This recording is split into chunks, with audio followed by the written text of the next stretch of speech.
मालिक तूं न छॾेज ऐं जियां तो आसरे। मालिक तूं न छॾेज ऐं जियां तो आसरे। सभई पाड़ूं सूरजूं हिकु लहज़े मंझि लटेज। हिकु तूं न मटेज ॿियो लोक मटियो त घोरियो। अस्सलाम वालेकुम नाज़रीन, प्रोग्राम मेरान क्लिनिक में अव्हांखे ख़ुश आमदीद। हिन प्रोग्राम में अव्हां जो मेज़बान डॉक्टर मखदूम बिलावल। उम्मीद तो कयां त अव्हां बिल्कुलु ठीक ठाक हूंदा ऐं सेहतमंद हूंदा। पंहिंजे हिन प्रोग्राम में हर हफ़्ते गुफ्तगू थींदी आहे हिकु बीमारी ते, जंहिंमें उन ई बीमारी जा माहिर डॉक्टर असांजे स्टूडियो में मौजूदु हूंदा आहिनि ऐं असीं उन्हनि सां जेका आहे उहा कचहरी कंदा आहियूं। अॼु पाण जेका गुफ्तगू कंदासीं उहा कंदासीं ऑस्टियो अर्थराइटिस। हाणे ऑस्टियो जो मतिलबु हूंदो आहिनि हॾियूं, अर्थराइटिस यानी जेके जॉइंट्स थींदा आहिनि, हॾियुनि जा जोड़ थींदा आहिनि, उन्हनि में स्वेलिंग अची वञे, सोॼ थी वञे या वरी ॻाढ़ाण अव्हांखे महसूसु थिए, जेके असां पंहिंजी ॿोली में इंफ्लेमेशन चवंदा आहियूं। अॼु पंहिंजी गुफ्तगू हुन ते थींदी हुई माशाअल्लाह सां। ऑर्थोपेडिक जेके आहिनि उहे माहिर डॉक्टर परवेज़ अली साहब असां सां गॾु मौजूदु आहिनि। पाण प्रोफेसर डॉक्टर बि आहिनि, जिना हॉस्पिटल में हेड ऑफ डिपार्टमेंट आहिनि ऑर्थोपेडिक यूनिट जा, ऐं गॾोगॾु मुख़्तलिफ़ बैनुल अक़वामी सतह जूं जेके US जूं ऑर्थोपेडिक काउंसिल आहिनि, यूरोप जूं ऑर्थोपेडिक काउंसिल आहिनि, उन्हनि जा बि मेंबर आहिनि। सर अस्सलाम वालेकुम सर, कीअं आहियो? ठीकु आहियो सर? सभ खां पहिरियां त मेरान क्लिनिक प्रोग्राम में अव्हांखे दिलि जी गहराइनि सां भली car. Thank U very much. अच्छा सर, ऑर्थोपेडिक्स जी जेके बि असां वटि हॾियुनि ऐं हिननि जूं बीमारियूं थियनि थियूं, सभ खां पहिरियां त अव्हां पंहिंजे हिन में जिना हॉस्पिटल में या मुख़्तलिफ़ जेके पाकिस्तान जो हॉस्पिटल्स आहिनि, कहिड़ियूं कहिड़ियूं अहिड़ियूं बीमारियूं आहिनि जेके सीवियर कंडीशन में असां वटि माण्हू अचनि था ऐं उहे हॾियुनि जूं ई बीमारियूं थियनि थियूं? हॾनि जूं बीमार खोड़ सारियूं आहिनि। असां वटि पाकिस्तान में जेको आहे न, ॿ शयुनि जो कॉमन रेशियो आहे।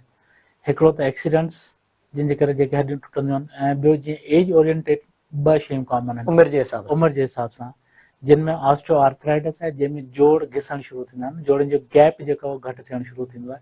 त हुन में जोड़ जी जेका नरम हॾी आहे उहा नरम थी गैप ख़तमु थींदो आहे, त सूर, सोज, उथण वेहण में तकलीफ़, स्पेशली जीअं ज़मीन ते वेही उथणु, सीढ़ियूं चढ़ण में, पेशाब करण में, वॉशरूम में वेहण में, उन्हनि शयुनि में तकलीफ़ थींदी आहे।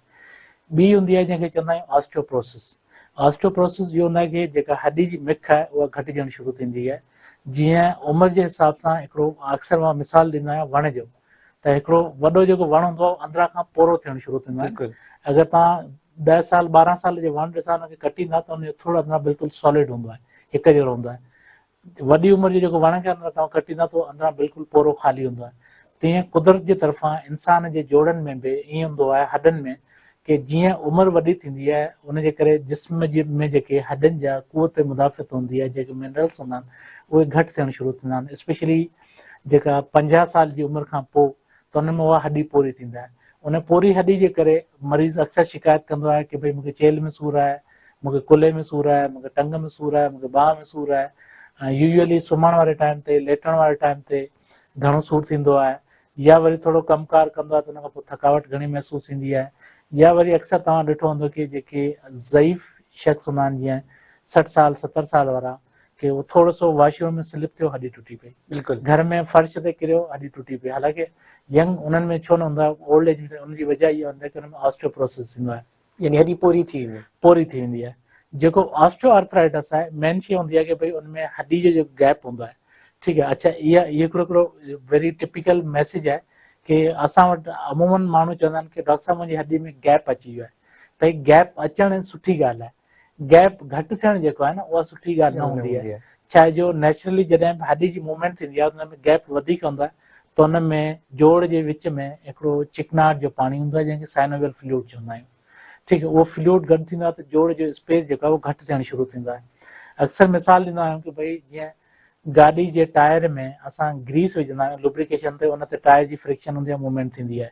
जॾहिं उहो ग्रीस घटि थींदो आहे त उहो बेरिंग आवाज़ कंदो आहे, बिल्कुलु। पोइ बि असां हुनखे लिफ्ट न कराईंदासीं त छा उहो बेरिंग टुटणु शुरू कंदो आहे, घिसंदो आहे।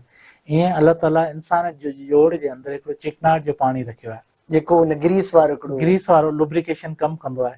जॾहिं उहो पाणी घटि थींदो आहे त जोड़ जो गैप घटि थियणु शुरू थींदो आहे, घटि थी करे आख़िर में बिल्कुलु ईअं मिली वेंदो आहे। त उन सां थींदो इहो आहे कि जेका अंदरि नरम हॾी आहे उहा घिसंदी आहे, उनजे करे सोज थींदी आहे, उनजे करे सूरु थींदो आहे। स्पेशली जेको इनिशियली शुरूआत हूंदी आहे कि भई ज़मीन ते वेही उथण में तकलीफ़ थी थिए, सीढ़ियूं चढ़ण में तकलीफ़ थी थिए, ठीकु आहे, नमाज़ पढ़ण में, जीअं रुकू में वञे थो माण्हू, सजदे में वञे थो उन में तकलीफ़ थी थिए, हेठि WC इस्तेमालु कंदा उन में तकलीफ़ थी थिए। अच्छा सर, ऑस्टियोआर्थराइटिस केड़न जोड़न में थिए थो? ॾिसो, ऑस्टियोआर्थराइटिस जिस्म जे कहिड़े बि जोड़ में थी सघे थो, जंहिं मूवमेंट पर कॉमन जेको हूंदो आहे असां वटि गोॾा ऐं कूल्हे जूं हॾियूं आहिनि, इन्हनि में वधीक थींदो आहे। ठीकु आहे, उनजी वजह इहा आहे कि इवन पेर जी हॾी में बि थींदो आहे, पर ही ॿ वॾियूं हॾियूं कॉमन। उनजी वजह इहा आहे कि जॾहिं इंसानु हले थो, घुमे थो, मूवमेंट कंदो आहे, त पूरी बॉडी जो वज़न हिकिड़ी टंग थींदो आहे। छा तव्हां ॿ क़दम जॾहिं मूव कंदा आहियो हिक खां ॿियो, त हुन में थींदो आहे कि जॾहिं हिकिड़ी टंग ते बीहंदा आहियो, वरी ॿियो क़दम मूव कंदा आहियो, त हिकिड़े जॉइंट ते वधीक प्रेशर न, ॿिए ते घटि हूंदो आहे। ऐं उन सां जीअं इंसान जो वज़न वधीक हूंदो आहे त उन में जल्दी ख़राबु थींदो आहे, हिकिड़ी ॻाल्हि। ॿी ॻाल्हि इहा आहे कि जेके रिसर्च आहे, रिसर्च उहा चए थी कि जेतिरो इंसान जो वधीक वज़न हूंदो, 7 गुना उनजो असरु तव्हांजे जोड़नि ते थींदो आहे, स्पेशली जेके weight bearing joint, hip joint ऐं नी जॉइंट, उन्हनि ते वधीक थींदो आहे। अच्छा सर, सबब हिकिड़ो त तव्हां उमिरि ॿुधायो, त उमिरि सां इहा शइ थिए थी। उन खां अलावा ॿिया कहिड़ा सबब थियनि था जेके मोडिफाइबल रिस्क फैक्टर्स हुजनि, यानी असां उन्हनि खे घटि करे सघूं था? तव्हां ऑस्टियोआर्थराइटिस ऑस्टियोआर्थराइटिस में सभ खां जेको वॾो असां वटि ड्रॉबैक आहे उहो आहे ओवरवेट, कि असां जेको खाई करे सुम्हणु, पंहिंजो वेट कंट्रोल न करणु, उहो टमी लटके थी, उहो वज़न वधे थो। ठीकु आहे, ॿियो इहो आहे कॾहिं धकु लॻंदो आहे, धकु लॻण खां पोइ उहो जोड़ नॉर्मल न थींदो आहे। बीमारी थींदी आहे, जोड़ जे अंदरि इंफेक्शन थियो, पाणी ख़ुशि थी वियो, उनजे करे थियो। ठीकु आहे, उन खां अलावा को बि इंफेक्शन थिए, इवन जेको आहे ख़ानदान खां ॿिए ख़ानदान में ऑस्टियोआर्थराइटिस थींदो आहे। ठीकु आहे। अच्छा, हिन में हिकिड़ी ॿी शइ हूंदी आहे जंहिंखे चवंदा आहिनि रूमाटॉइड आर्थराइटिस या गठिए जी बीमारी, उहा शइ अलॻि आहे, उन में बि जोड़ ख़राबु थींदो आहे। ठीकु आहे, पर उन में नंढा जॉइंट वधीक हूंदा आहिनि, हीअ घटि हूंदा आहिनि, बाद में हिननि जोड़नि ते बि असरु थींदो आहे। इवन जिस्म जे अंदरि हिकिड़ो मैदनियात वधंदी आहे जंहिंखे यूरिक एसिड असां चवंदा आहियूं। उहो यूरिक एसिड जॾहिं वधंदो आहे त उहो बि जोड़नि ते असरु कंदो आहे, उन में जोड़ खाइणु शुरू कंदो आहे। ठीकु आहे, SLE स्किन जी बीमारी हूंदी आहे, उन में बि इहो थींदो आहे। पर असां वटि जेको कॉमन फैक्टर आहे उहो आहे ऑस्टियोआर्थराइटिस। ऑस्टियोआर्थराइटिस जी मेन जेका वजह आहे उहो ओवरवेट आहे, ओवर एक्टिविटी आहे। हिकिड़ो माण्हू आहे, उन जो वज़न वधीक आहे, वरी घणो सीढ़ियुनि ते भॼणु डुकणु, ठीकु आहे, ओवरवेट वज़न खाइणु, बार बार वेही उथणु। कुझु माण्हुनि खे आदत आहे कि ज़मीन ते वेहंदा आहिनि, चवंदा, असां चवंदा आहियूं भई तव्हांजो ऑस्टियोआर्थराइटिस स्टार्ट थियो आहे, तव्हां कोशिशि करियो बैंड करे गोॾो न वियो, ॿीणूं करे न वियो, पूरो जेको गोॾो बंदि करायूं मोड़े उहो न वियो। ठीकु आहे, नमाज़ कुर्सी ते पढ़ियो। डॉक्टर साहब जेको आहे न, असांखे मज़ो नथो अचे। भई मज़ो ठीकु आहे, हिकिड़ी मजबूरी आहे इंसान जी। ठीकु आहे, अगरि तव्हां इहे शयूं कंदा त तव्हांजे गोॾे जी लाइफ वधंदी। बिल्कुलु। ठीकु आहे, ऐं ॿियो अगरि तव्हां कंहिंखे चओ न कि भई तव्हां WC जी बजाए कमोड, इंग्लिश कमोड यूज़ करियो, उन ते मरीज़ चवंदा न मूंखे जेकनि आउं अनकंफर्टेबल आहियां, उन ते नथो वेही सघां। त इहे सभु जेके फैक्टर्स आहिनि, इहे प्रोमोट कंदा आहिनि ऑस्टियोआर्थराइटिस। हिन में कोशिशि करणु खपे कि हिननि में घटि खां घटि ओहिड़े फैक्टर्स खे असां डिक्री, हिकिड़ो त वज़न, ठीकु आहे, ॿियो पंहिंजो वेहण जो स्टाइल, ओवरवेट जेको बॉडी जो वज़न घणो खणी हलणु घुमणु, ऐं बार बार सीढ़ियुनि ते लहण चढ़ण भॼण सां उन्हनि खां जेको आहे करणु। अच्छा सर, ही तव्हां जेके अलामतूं ॿुधायूं आहिनि, इन्हनि अलामतुनि जी बुनियाद ते थोरो अगरि पाण हिनखे ईअं चऊं त हिकु यंग डॉक्टर आहे या ऑर्थोपेडिक जा जेके बि माहिर डॉक्टर्स आहिनि, हॾियुनि जा माहिर डॉक्टर आहिनि, उन्हनि वटि अगरि पेशेंट ऑस्टियोआर्थराइटिस जो अचे थो त हू उनखे प्रॉपर कीअं इन्वेस्टिगेट करे बीमारी जी तशख़ीस ताईं पहुचनि? अदा सभ खां पहिरीं ॾिसो न, मेडिकल में जिते बि वेंदा आहियो ॿ शयूं हूंदियूं आहिनि, हिस्ट्री ऐं क्लिनिकल एग्ज़ामिनेशन।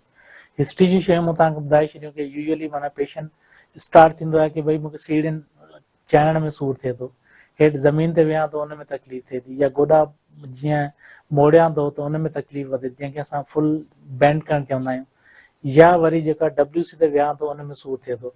इहे इनिशियली, पोइ आहिस्ते आहिस्ते सूर जी शिदत वधंदी आहे। एतिरी सूर जी शिदत वधंदी आहे, इन्हनि शयुनि में सूर जी वधंदी आहे, नॉर्मल एक्टिविटीज़ में सूरु थींदो आहे। उन खां पोइ कुझु टाइम खां पोइ थींदो इहो आहे कि अगरि हिकिड़े गोॾे में स्टार्ट थींदो आहे त मरीज़ छा कंदो आहे कि जेका न थोरो लर्च करे, माना चाल खे चेंज कंदो आहे, ॿिए टंग ते जेको आहे वज़न वधीक विझणु शुरू कंदो आहे। अगरि हिकिड़ो गोॾो ख़राबु आहे त साल में वरी ॿियो बि ख़राबु थींदो आहे। बिल्कुलु। ठीकु आहे, ऐं पोइ वरी थींदो इहो आहे कि बॉडी जी बैलेंसिंग न थींदी आहे, छा जो सूर जे करे। मरीज़ ॼाणी वाणी न कंदो आहे, पर ज़ाहिरी ॻाल्हि आहे जंहिं इंसान खे टंग में सूरु वधीक हूंदो, जेको नॉर्मल टंग आहे उन ते वज़न वधीक विझंदो, त हुन सां थींदो इहो आहे कि पोयां जेका रीढ़ जी हॾी आहे उहा अनबैलेंस थींदी आहे। छा तव्हां ट्रंक खे अनबैलेंस कंदा आहियो त पोयां रीढ़ जी हॾी जा जेके मोरा आहिनि उन जा जोड़ बि ख़राबु थियणु शुरू थी। उन्हनि खे एग्ज़ामिन कीअं करणु खपे, मतिलबु हिकु डॉक्टर उन्हनि खे कीअं? इहो थी वई हिस्ट्री ते। उन खां पोइ एग्ज़ामिनेशन ते जेको आहे न, डॉक्टर जॾहिं ॾिसे थो कंहिं मरीज़ खे, जोड़ जेको आहे उनखे हथ लाइ पैल्पेट कंदो त हुन में बि टेंडरनेस हूंदो आहे, कुझु स्पेशल टेस्ट हूंदा आहिनि, वेरस वेल्गस टेस्ट हूंदो आहे, पटेलर ग्रैंडिंग टेस्ट हूंदो आहे, मूवमेंट हूंदो आहे। ठीकु आहे, इवन सेकेंडरी जेको आहे उनजे करे स्पाज़म मिलंदो आहे, हिते काफ रीजन में पठा अकिड़िजी वेंदा आहिनि। ऐं हीअ जेको आहे मरीज़ अक्सर शिकायत कंदा आहिनि, डॉक्टर साहब गोॾे में त सूरु आहे लेकिन हुन सां गॾु मूंखे सथर में बि सूरु थिए थो, ऐं हीअ जेको बुकियूं आहिनि इन्हनि में बि सूरु क्रैम्प्स थींदा। हुनजी वजह इहा आहे कि जेके सेकेंडरी जॾहिं इंसानु रोकण जी कोशिशि कंदो आहे न त उहो सख़्तु थींदा आहिनि। क्लिनिकली शयूं ॾिसंदो आहे, उन खां पोइ सेकेंड शइ हूंदी आहे एक्सरे। कि जॾहिं कोई डॉक्टर इहे शयूं करे थो त हुनखे कोशिशि करणु खपे कि जॾहिं गोॾे जो एक्सरे कराए उहो बीही करे कराए, विहारे स्टैंडिंग करे, पोजीशन में। स्टैंडिंग पोज़ीशन में। उनजी वजह इहा आहे कि जॾहिं बिहारे करे कराईंदो त उहो मैकेनिकली हुन ते ख़बर पवंदी आहे त केतिरो मीडियल साइड ऑफ जॉइंट जेको आहे, छा गोॾे जा टे हिसा हूंदा आहिनि, ठीकु आहे, मीडियल, लैटरल ऐं पैरापटेलर। त पहिरियों जेको असरु थींदो आहे उहो मीडियल साइड, जेको अंदरि वारो हिसो हूंदो आहे उन में तकलीफ़ शुरू थींदी आहे ऐं पोयां खां शुरू थींदी आहे। त इहे शयूं अगरि बिहारे करे एक्सरे कराईंदो त एक्सरे में उहो जेको जोड़ जो गैप आहे उहो वेठे घटि थींदो आहे, उहो ॾिसणु वेंदो आहे। उन सां गॾोगॾु हॾी जंहिंखे ऑस्टियोफाइट चवंदा आहिनि उहा फॉर्मेशन थींदी आहे, हॾी जो थोरो शेप चेंज थींदो आहे, जोड़ जो शेप चेंज थींदो आहे। इवन जेका टंग जी पोज़ीशन आहे, जॾहिं माण्हू बीहंदो त हुन में थोरो सो टेढ़ी थियणु शुरू थींदी आहे।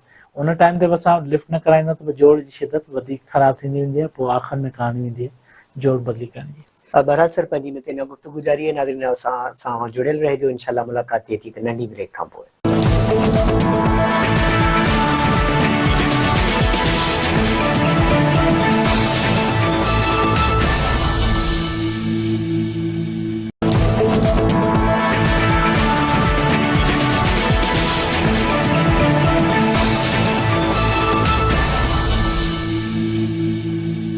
वेलकम बैक नाज़रीन, पंहिंजी गुफ़्तगू थी रही आहे हॾियुनि जी बीमारियुनि ते। पाण हिन महिल ताईं डिस्कस कयो त जेकॾहिं ऑस्टियोआर्थराइटिस यानी जोड़नि जी का अहिड़ी बीमारी थिए थी त उनखे कीअं इन्वेस्टिगेट करणु खपे, त डॉक्टर साहब असांखे ॿुधाए रहिया हुआ त एक्सरे कराइणु खपे, एक्सरे में बीहण वारी पोज़ीशन में कराइणु खपे, पोइ ॾिसणु खपे त हुनजो साम्हूं वारो पासो ऐं जेको साइड वारो पासो आहे उन में उहा शइ कीअं थी। डॉक्टर साहब, एक्सरे करण खां पोइ वधीक ॿियूं कहिड़ियूं इन्वेस्टिगेशन थियनि थियूं जेके ऑस्टियोआर्थराइटिस कुझु रत जा टेस्ट हूंदा आहिनि, जीअं असां जेके यूरिक एसिड लेवल पहिरियों ॿुधायूं तव्हांखे, उहो ॾिसणु खपे किथे उनजे करे ख़राबु त कोन थो थिए।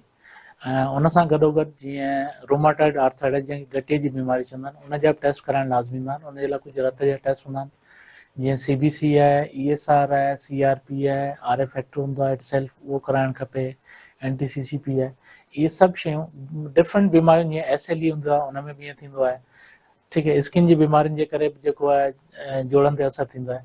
त उहे सभु जेके शयूं आहिनि उहे छा कंदियूं आहिनि कि जेके जोड़ जे अंदरि मिख हूंदी आहे हुन में सोज कंदियूं आहिनि, उन सोज जे करे पोइ ख़राबी थियणु शुरू थींदी आहे, जंहिंजे करे प्रॉब्लम पाण खे उहे कंफर्म करे सघनि। बिल्कुलु करे सघनि था। अच्छा सर, हाणे हिकु कंफर्म थी वियो त हिन माण्हू खे ऑस्टियोआर्थराइटिस आहे, त ऑर्थोपेडिक काउंसिल्स जेके दुनिया तौर ते कमु कनि थियूं, रिसेंटली असां वटि गाइडलाइंस अचनि थियूं, उन्हनि जे हिसाब सां उनजी मतिलबु हिकिड़ी सुठी ट्रीटमेंट कहिड़ी आहे? सभ खां पहिरीं सुठी जेका शइ आहे उहा जेको आहे prevention is better than cure. तव्हां पंहिंजे गोॾे जो पाण ख़्यालु करियो बजाए कि तव्हां ट्रीटमेंट ते अचो न, ठीकु आहे। गोॾे जो ख़्यालु कीअं करिणो आहे? सभ खां पहिरीं तव्हां पंहिंजे वज़न खे कंट्रोल रखो। जेतिरो तव्हांजो वज़न वधंदो ओतिरो गोॾे खे वधीक नुक़सानु थींदो। उन खां अलावा जेके एक्ज़िशनल एक्टिविटीज़ आहिनि, मतिलबु तव्हां घणो सीढ़ियुनि ते भॼो था, डोड़ो था, उन शइ खां अवॉइड करिणो आहे, ठीकु आहे। ॿी शइ इहा आहे कि तव्हांखे पहिरीं ॿुधायो कि गोॾा बंदि करे जीअं माण्हू ज़मीन ते वेहंदो आहे पलथी हणी करे, उहा शइ न वेहणु खपे, ठीकु आहे। ऐं कोशिशि करियो कि जेका वॉशरूम में इंग्लिश कमोड इस्तेमालु करियो बजाए WC, जंहिंमें गोॾो पूरो बंदि थींदो आहे। उन सां जेका नरम हॾी आहे उहा रगड़बी आहे। इहे आहिनि एहतियात। अच्छा, अक्सर कुझु मरीज़ सवाल कंदा आहिनि कि डॉक्टर साहिबु मूंखे ग़िज़ा में काई अहिड़ी शइ ॿुधायो जंहिंसां मुंहिंजे जोड़ जो जेको आहे पाणी वधे। डॉक्टर साहिबु असां पाया इस्तेमालु करियूं त उन सां असांजी जेका जोड़ अहिड़ियो कुझु बि न आहे। अच्छा, कुझु जीअं हूंदो आहे कि हल्दी जे इस्तेमाल सां उहो सूदिंग इफेक्ट ईंदो आहे।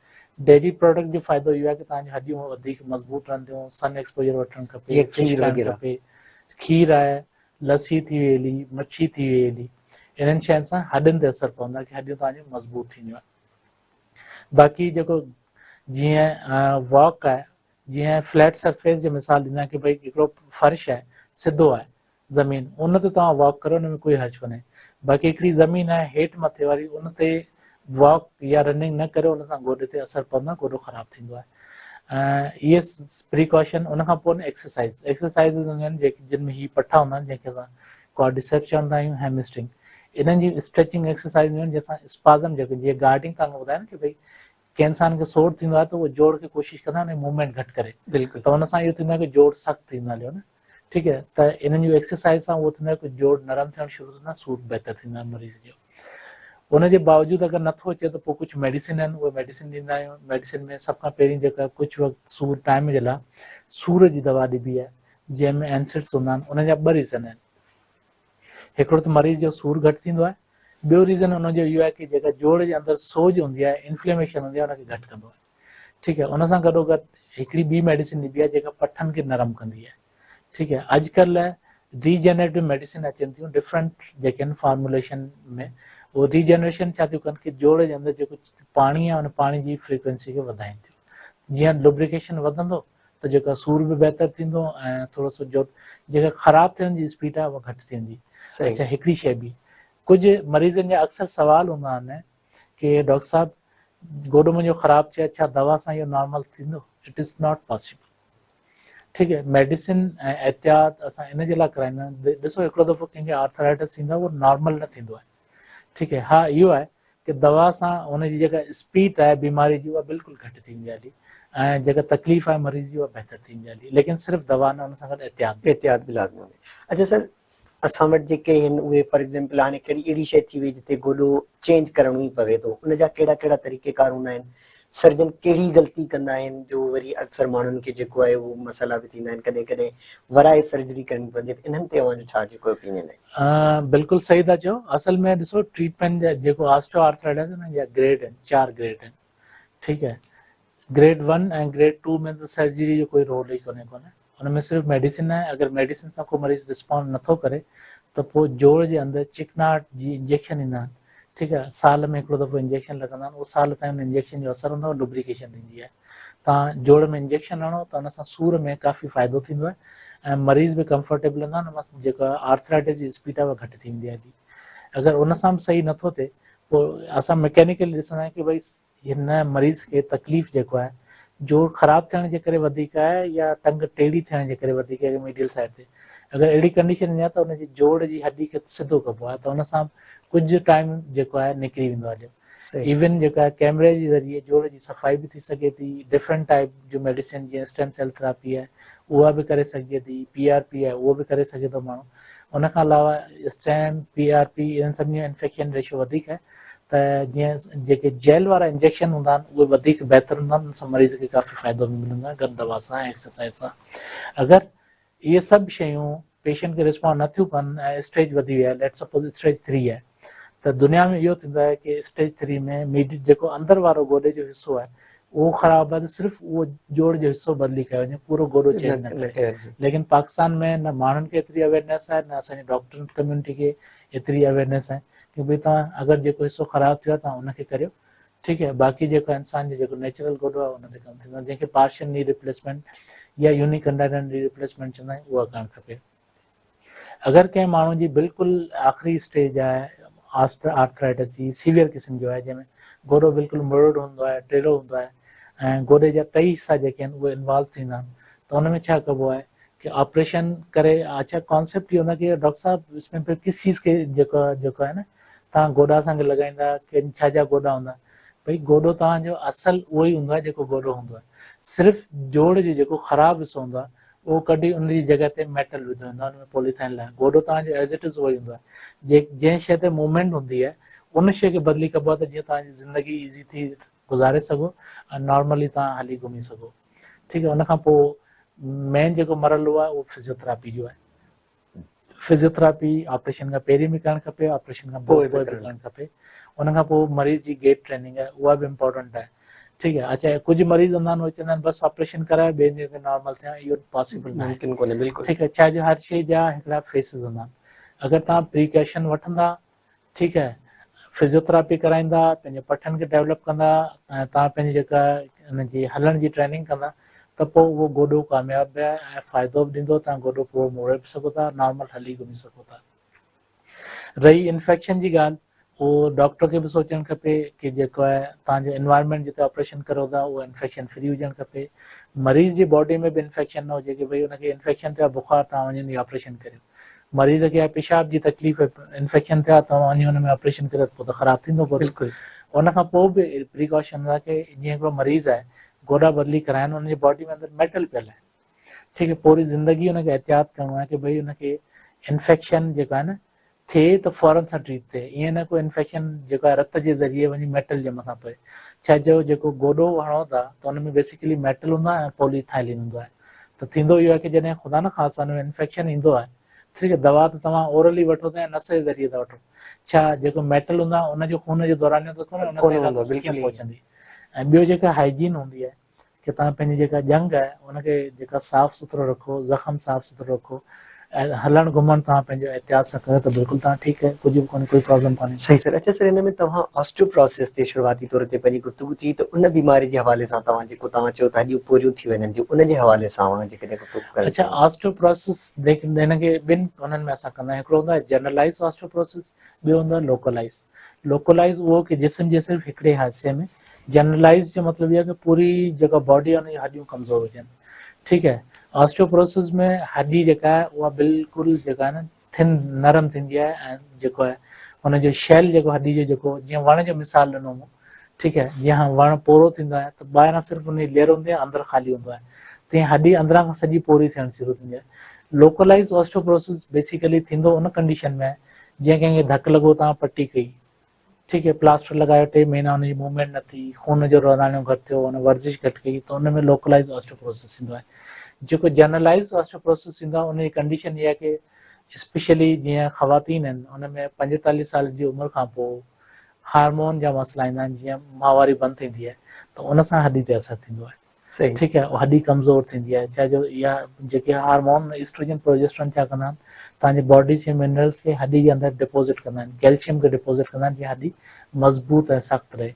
जॾहिं उहे शयूं घटि थींदियूं त उन खां पोइ हॾी वीक थींदी आहे, ठीकु है। असां जीअं खाइण पीअण जो जीअं वाइटामिन डी असां प्रॉपर न वठंदा आहियूं, हाणे वाइटामिन डी जी सोर्स कहिड़ी आहे असां वटि, कि जेका कॉमन सोर्स आहे उहा आहे खीर जो इस्तेमालु, दही जो इस्तेमालु, जेके बि खीर मां शयूं ठहंदियूं उन्हनि जो इस्तेमालु, उन सां गॾोगॾु मच्छी। अच्छा, मच्छी बि उहा जेका बिल्कुलु डीप फ्राई न हुजे, असां बिल्कुलु जेका आहे न मच्छी खे छा कंदा आहियूं, डीप फ्राई करे बिल्कुलु पापड़ वांगुरु थींदी आहे, पोइ खाईंदा आहियूं, त हुनमें बिल्कुलु उहा सोर्स न रहंदी आहे, ख़तमु थींदी आहे। ॿी शइ हूंदी आहे वाइटामिन डी जी सन एक्सपोजर, जीअं उस मां तव्हां जेको आहे एक्सपोज़ थी करे हुनजी वठंदा आहियूं। ॿाहिरि मुल्कनि में छा थींदो आहे कि अंग्रेज़ यूजुअली छंछरु ऐं आर्तवार वारे ॾींहुं समुंड ते वञी सिर्फ़ु शॉर्ट्स पाए करे उस में वेही रहंदा आहिनि, जंहिंखे सन बाथ चइबो आहे, उहो वठंदा आहिनि। असां वटि इहो कॉन्सेप्ट कोन्हे, न माण्हुनि खे इहा सोच आहे, उहो चए थो भई चओ न बाबा तूं थोरो उस में, डॉक्टर साहिबु सॼो ॾींहुं उस में कमु करियां त मूंखे कहिड़ी ज़रूरत आहे। ऐं ॿियो असांजी जेके थोरो मिडिल क्लास फैमिलीज़ आहिनि उन्हनि जो इहो आहे कि भई उहो त हिकिड़ो त घर में बि एसी, गाॾी में बि एसी, ऑफिस में बि एसी, बिल्कुलु। ऐं ॿियो असांजी लाइफ इहा आहे कि असांजी घणी जेको आहे न, जीअं कराची ऐं शहर में माण्हू रहंदा फ्लैटनि में, फ्लैटनि में उन्हनि खे सिज जो कोई एक्सपोजर मिले कोन थो, ठीकु है, वधि में वधि शाम जो निकिरंदा आहिनि कंहिं पार्क में त उहो एक्सपोजर नथो मिले, उनजे करे इहे प्रॉब्लम्स वधनि था। त उनजे करे ई जेका विटामिन डी जी हिन जी कमी थिए थी। वाइटामिन डी जी कमी बि थिए थी, हार्मोनल डिसबैलेंस बि थिए थो, ठीकु है। ऐं उन खां पोइ सेकेंड फेस आहे कि भई उन शइ खे प्रिवेंट कीअं कयो वञे, उनखे ट्रीट कीअं कयो वञे। भई प्रिवेंशन में ॾिसो, हिकिड़ो त असांखे नॉर्मल वॉक करणु खपे सुठी, जीअं खून रत जो दौरानियो वधे। डाइट प्लान असां करियूं जंहिंमें खीर वारी शयुनि जो इस्तेमालु वधीक करणु खपे, जंक फूड्स जेके आहिनि उन्हनि जो इस्तेमालु घटि करियो, ऐं उन सां गॾोगॾु मच्छी जो इस्तेमालु वधीक करणु खपे, गोश्त जो इस्तेमालु वधीक करणु खपे। हिकिड़ी रुटीन असांखे ठाहिणु खपे कि सुबुह जो 1/2 कलाक या शाम जो 1/2 कलाक वॉक करियो, उन सां जेको बॉडी जी सर्कुलेशन आहे उहा बहितर थिए थी, जोड़नि ते बि असरु थिए थो, हॾी जी सर्कुलेशन बि बहितर थिए थी। उन खां बावजूदि जीअं 45-50 ईयर एज थिए थी त असांखे जेको आहे न सप्लीमेंट वठणु खपनि, जीअं कैल्शियम आहे, वाइटामिन डी आहे, रेगुलर इस्तेमालु करणु खपे। अच्छा सर, इन विटामिन ते पंहिंजी गुफ़्तगू थींदी, पर हिते वक़्तु आहे, नंढी हिकु ब्रेक जो नाज़रीन मिलूं था, नंढी हिकु ब्रेक खां पोइ हिन खां पोइ इंशाल्लाह पाण गुफ़्तगू कंदासीं मल्टी वाइटामिन्स ते, ख़ासि तौर ते डॉक्टर साहिब सां हिन सां हिकु कारआमद गुफ़्तगू थियण वारी आहे।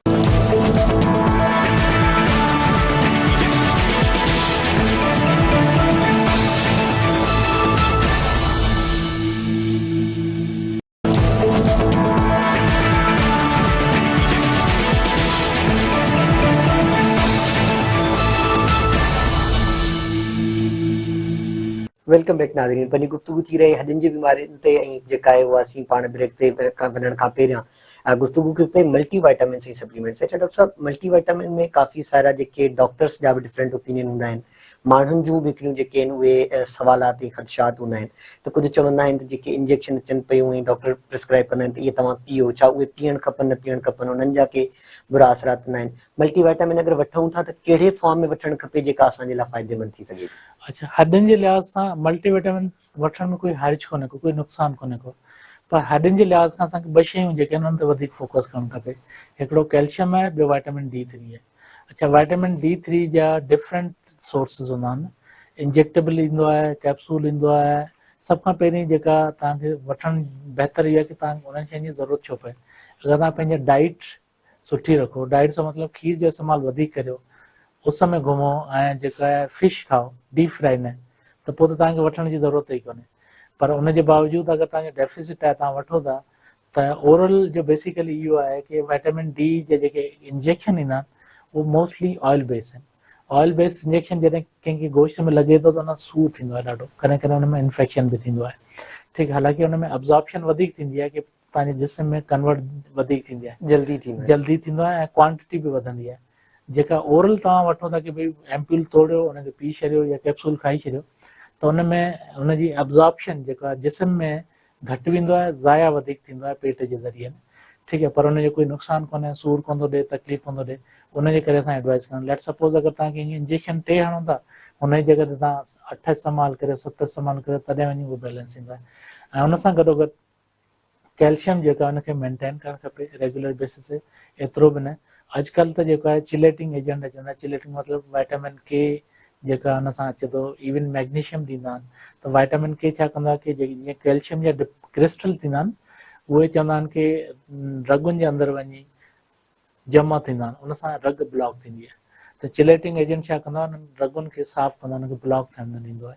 ठीकु आहे, इहो हिकिड़ो एडवांटेज आहे। ॿियो मैग्नीशियम छा कंदो आहे कि जॾहिं वाइटामिन डी जी डेफिशिएंसी थींदी आहे त मोस्टली हुन सां गॾु मैग्नीशियम जी बि डेफिशिएंसी आहे। कुझु मरीज़ चवंदा आहिनि डॉक्टर साहिबु मां हेतिरे टाइम खां वाइटामिन डी खां पोइ मुंहिंजी बैलेंस आहे, पर उनजे बावजूदि मुंहिंजे जिस्म में क्रैम्प्स नथा वञनि। ठीकु आहे, उन क्रैम्प्स जी मेन वजह इहा आहे कि मैग्नीशियम डेफिसिट हूंदो आहे। अगरि तव्हां वाइटामिन डी वठो था, हुन सां गॾु मैग्नीशियम वठो त सूर बहितर थींदो आहे। सही सर। अच्छा सर, ऑस्टियोपोरोसिस खे इन्वेस्टिगेट करण जा ऐं उनजा जेके हींअर ट्रीटमेंट आहिनि उहे कहिड़ा आहिनि? ॾिसो, अगरि एक्सपीरियंस डॉक्टर आहे त उहो एक्सरे क्लिनिकल हिस्ट्री ऐं एक्सरे ते पिक करे वेंदो आहे। ठीकु आहे, छा जो लूज़र हुनजा डिफरेंट मेथड्स आहिनि जेके आम पब्लिक खे त सम्झ में कोन ईंदा, पर एक्सरे जी जेका क्वालिटी आहे, हॾी जी क्वालिटी ते ख़बर पवंदी आहे कि हुनजी जेका कॉर्टिकल लेयर आहे उहा थिन थियणु शुरू थींदी आहे।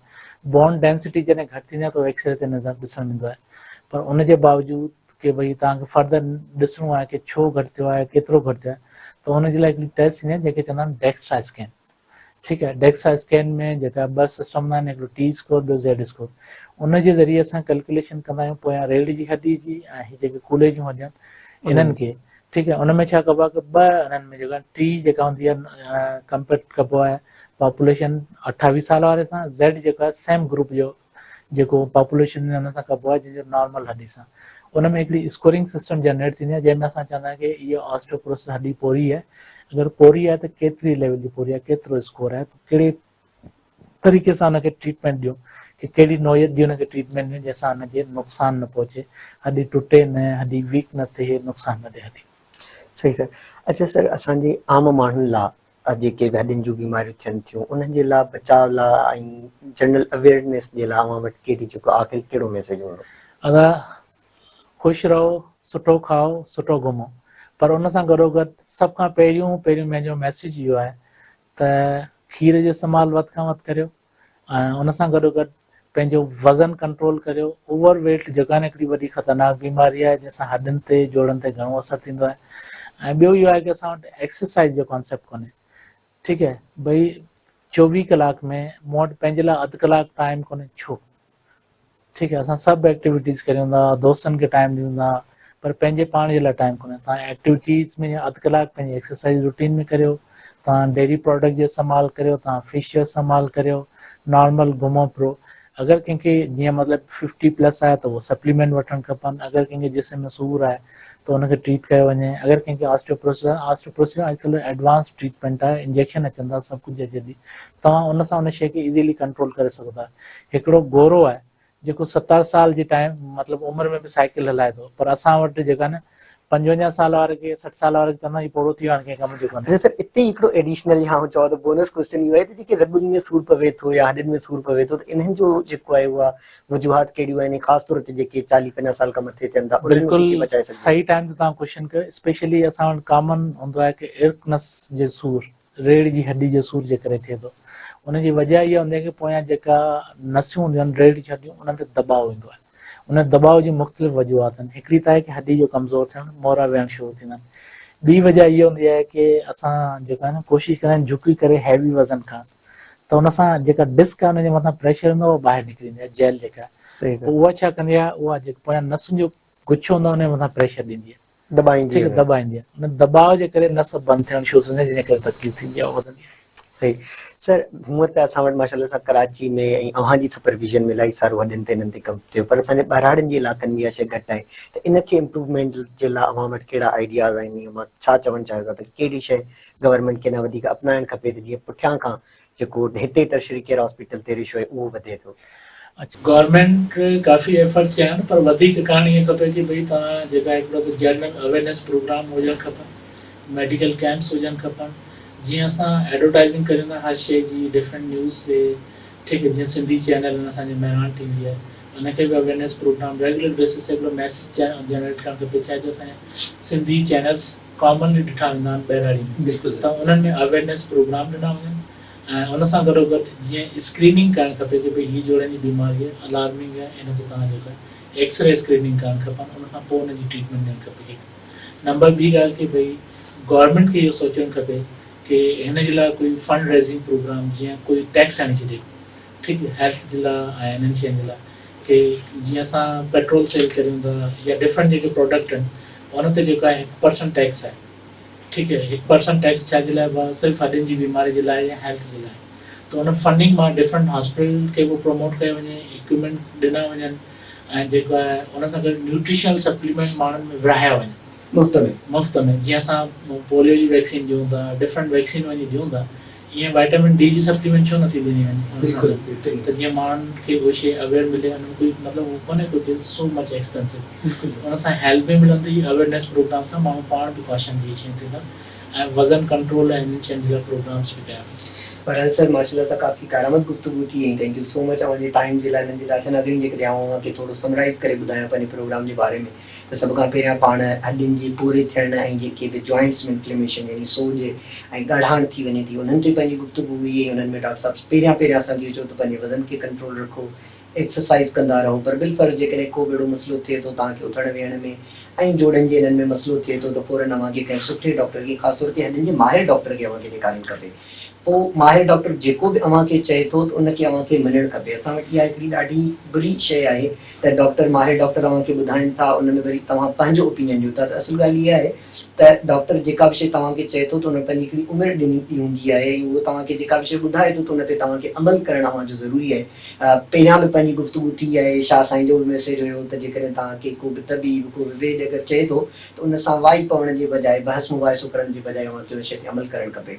पर हाणे बिलफर्ज़ जेकॾहिं अचनि थियूं त उन्हनि में वरी अव्हांखे जेको आहे उहो बर वक़्तु एहतियात करण बि ॾाढो ज़रूरी आहे। उन्हनि में डॉक्टर साहिबु ॿुधायो त उथण वेहण में इन्हनि में हुजणु खपे, तव्हांखे जेको आहे उहो WC जे बजाए कोमोड इस्तेमालु करणु खपे, नमाज़ बि जेका आहे कुर्सी ते वेहणु खपे, हेठि पलथी हणी न वेहणु खपे। इन्हनि सभिनी सां अव्हांजी जेके बि ऑस्टियोआर्थराइटिस जी बीमारी उहा अञा वधीक शिदत अख़्तियार करे सघे थी, ऐं बिल आख़िर जॾहिं ग्रेड 4 ते ईंदासीं त पोइ असांखे नी रिप्लेसमेंट करणु खपंदी। डॉक्टर्स जे लाइ इहा शइ आहे त जॾहिं तव्हां नी रिप्लेसमेंट कयो था त हुनजी बैलेंसिंग ते हुन ते कयो।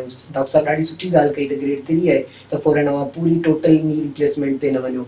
ऐं बिलफर्ज़ का बि अहिड़ी ग़लती थिए थी, इन्फेक्शन थिए थो, उन में अव्हां उन्हनि खे ट्रीट न कयो छॾियो। तव्हांजी हिकु नंढी ग़लती आम माण्हुनि जे लाइ जेका आहे उहा हिकु बुरी शइ जो सबबु बणिजी सघे थी, जीअं हुनजी हिकिड़ी क्वालिटी ऑफ लाइफ खे काफ़ी इफेक्ट करे सघे थी। बहरहाल इन्हनि तमामु शयुनि ते अमल करे थियण खां अव्हांखे आम माण्हुनि जे लाइ इहो मैसेज आहे त हिते जेको मेरान क्लिनिक जे तवसुत सां अव्हांखे शइ ॾिनी वञे थी उन ते अमल कयो। डॉक्टर्स जे लाइ इहो आहे त इंसानी ज़िंदगी खे ज़रूरु जेको आहे उहो मदेनज़र रखो, छो जो ईअं महसूसु कयो त जेको मरीज़ आहे उहो बि इंसानु आहे ऐं उनजी सही जेका आहे उहा शइ इलाजु करणु अव्हांजी ज़िमेदारी आहे। सुभाणे अव्हांखे हिन जो हिसाबु ॾियणो पवंदो। अव्हां पढ़ियल लिखियल न आहियो, उते ई डॉक्टर आहियो, त तव्हांखे उहा शइ प्रैक्टिस ख़तमु करे छॾणु खपे। नंढी ग़लति बीमारी जी जेका आहे उहा दवा ऐं उहा शइ मरीज़ खे अञा वधीक थिए थी। असां वटि जिना हॉस्पिटल में मुख़्तलिफ़ हिते कराची जा जेके हॉस्पिटल्स आहिनि, मरीज़ बिल्कुलु एंड स्टेज ते न लाइ अचे सो जो अव्हां हुनखे आसिरे में विहारे छॾियो था। काफ़ी सारा मरीज़ पीरनि, हकीमनि, उन्हनि जे हिन में थियनि था। अहिड़ो को बि मसइलो न हूंदो, बीमारी थिए थी, बीमारी थियणु अव्हांजे हथ में न आहे, पर सही इलाजु करणु अव्हांजे हथ में आहे। इंशाल्लाह वरी पंहिंजी मुलाक़ात थींदी हिकु नई जेका आहे उहा प्रोग्राम में, पाण डिस्कस कंदासीं नई बीमारी जे बारे में। असांजो ज़िमेदारी आहे तव्हांखे अवेयरनेस ॾियणु, तव्हांजी ज़िमेदारी आहे हुन ते अमल करण जी। ॿई जॾहिं असीं मिलंदासीं त इंशाल्लाह असीं सिंध में हिकु सिहतमंद मुआशिरो डेवलप करण में, हिननि बुनियाद रखण में कामयाब थींदासीं। वरी मुलाक़ात थींदी मथे हफ़्ते, तेसीं ताईं इजाज़त, अल्लाह हाफ़िज़।